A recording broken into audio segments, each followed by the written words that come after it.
This activity is called inline.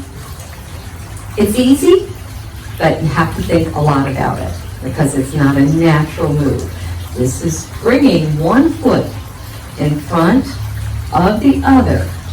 And as you do that, you can use your hands to help with the balance, to wiggle a little bit and relax. Now, I'm going to go back. I'm going to do that again. What I'd like you to think about is get into a nice, relaxed posture. Rest the head naturally over the neck, but use your core. And as you step forward, I'm coming up a little step, so I may bobble a bit.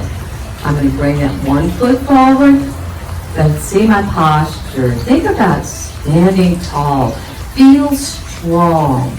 Bring that one foot in front of the other. Now, this may be really hard for some of you, so let's do it this way.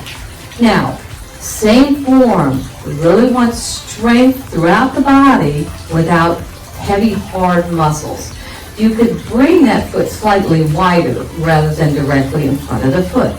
So bring it slightly wider, but narrow your stance up. We typically walk somewhere in this range.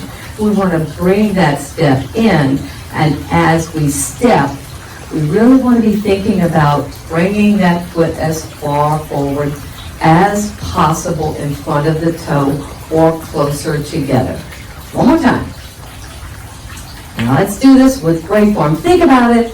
Strong, relaxed shoulders, nice long spine.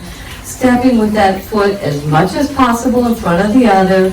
You can use your arms. Think about relaxing. You can even play like a surfer. Move around a little bit. Find your feet. Now, let's take a moment. Can we stand here just a bit? Just in place. That's a little bit of a challenge, isn't it?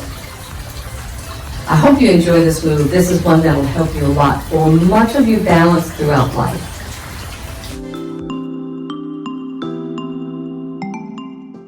This activity is color walk.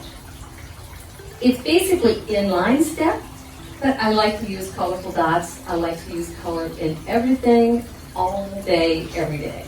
So it's simply a case of you're walking with the inline step over something specific to make sure that you're really building strength in the hips and building your balance.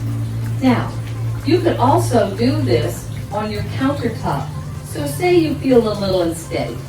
So before you start with your step, put your fingertips on the counter and then begin your walk.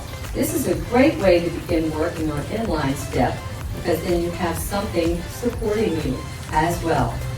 And you see I'm relaxed, I'm not tight, I'm really moving fluidly. I'm going to do it one more time. You can do this all you like. This is a really important activity. It strengthens our hips. It reminds us how important it is to be in good posture at all times because that's how our balance works best. So also you can think about your hallway. As you're walking down the hallway, you can use this to just walk down the hallway, working on that balance. Looks like I need to do a little more work. Keep practicing this. This is really not that hard. It takes a little time to get that inline step in, but once you get it, and you can hold your arms out, do whatever feels natural to you, working on those hips, working on the balance. This is such a simple thing, and it can literally save your life.